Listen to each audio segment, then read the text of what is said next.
SCP-191 is a very tragic SCP. This is because this little girl has been cybernetically modified to the point when she's not really human anymore. But where does SCP-191 originate from and who did this to her? In this video, we explore SCP-191 and her tragic origin story. Also, if you enjoyed this video, then please subscribe with notifications. You will be notified of our content so you won't miss any of our uploads, and you would help the channel a lot by doing so. To begin with, let's explore SCP-191's Wiki article. The girl is believed to have been the test subject of a few experimental surgeries performed by a redacted doctor. As a result, various parts of her body have been replaced with cybernetic implants. To begin with, 80% of her face has been removed, and her left eye and ear have been replaced with a complex system that can receive and transmit all kinds of signals. The girl has a built-in air filtration device, and as a result, she is incapable of speech. Many of her internal organs, including her heart, have been replaced with mechanical analogs, something which allows SCP-191's body to be restarted should the girl expire.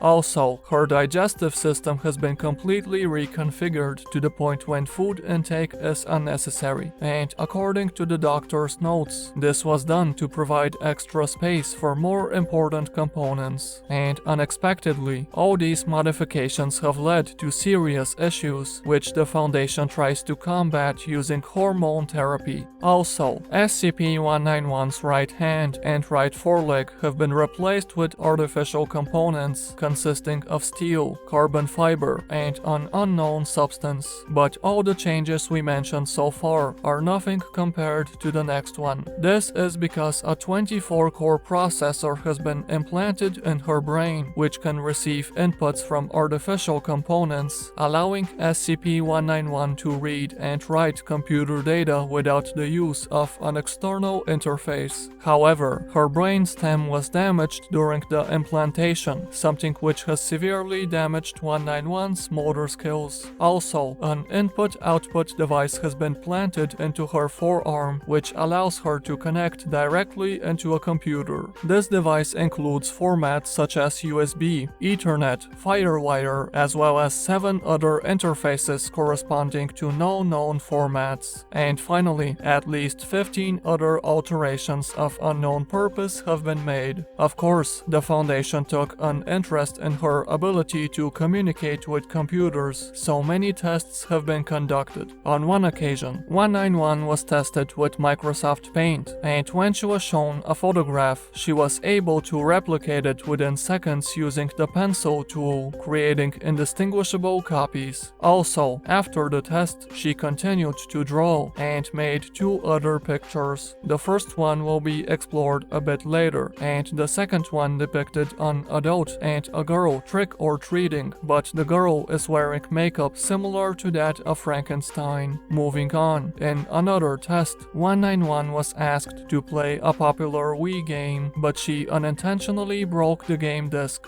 However, when the doctor returned with a new one, the game was already running. SCP-191 later explained that she did this by looking at the disc and loading the ones and zeros into the console. Afterward, 191 made a perfect run of the game, despite the fact that she did not make any physical movements with the controls. And finally, during all these experiments, we noticed that the cyborg girl is constantly afraid of being reprimanded, something which might suggest abuse. So as we see, thanks to her implants, SCP-191 can literally talk with computers. So clearly, despite being in the wrong, the doctor that made these changes was very good at his job. But who was this doctor, and why did he do this to the poor little girl?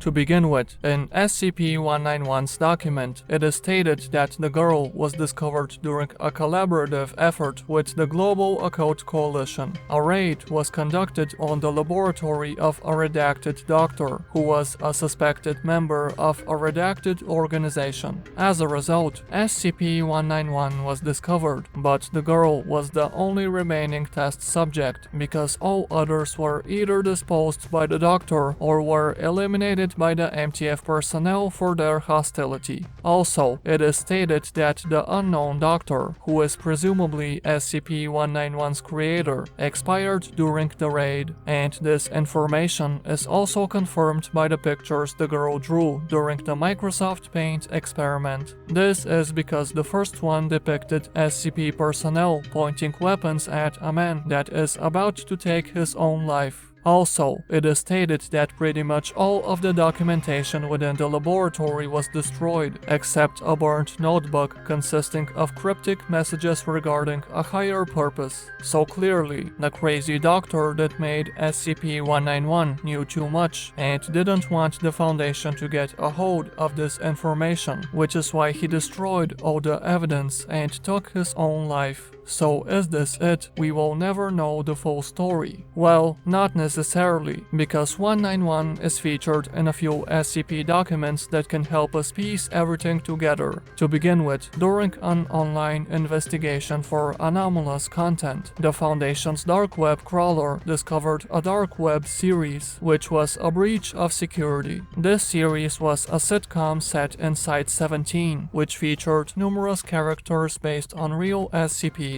Of course, one of them was SCP-191, and further investigation revealed that this series was created by Serpent's Hand, an SCP group of interest which believes in spreading awareness about the existence of SCPs. And finally, if we go back to 191's Wiki article, we notice that the name Serpent's Hand is just as long as the name of the organization that 191's creator was a part of. Moving on, the Cyborg girl is mentioned in documentation about SCP-2273, a former Russian soldier wearing an anomalous suit that took part in a war in an alternate dimension. In this document, it is stated that the Major is being downgraded in his classification, and as such, he is allowed to socialize with other anomalies within Site-17, including SCP-191. The two anomalies begin to engage in activities such as playing chess, telling personal stories, and they slowly become good friends. Also, in the Major's personal file, a letter is to be found, which is directed at an unknown doctor. In this letter, SCP-2273 thanks this doctor for everything he has done for him, and Major Belitrov even calls himself his patient. Furthermore, 2273 talks about SCP-191, calls her by her real name, Victoria, and says, "The reason I was so quick to try to be friends with her is because I wanted to make up for what I did in the Toronto bunkers. I still feel responsible for what happened to her. She was the only one who didn't show disgust the first time she met me, and she was my best friend in this world."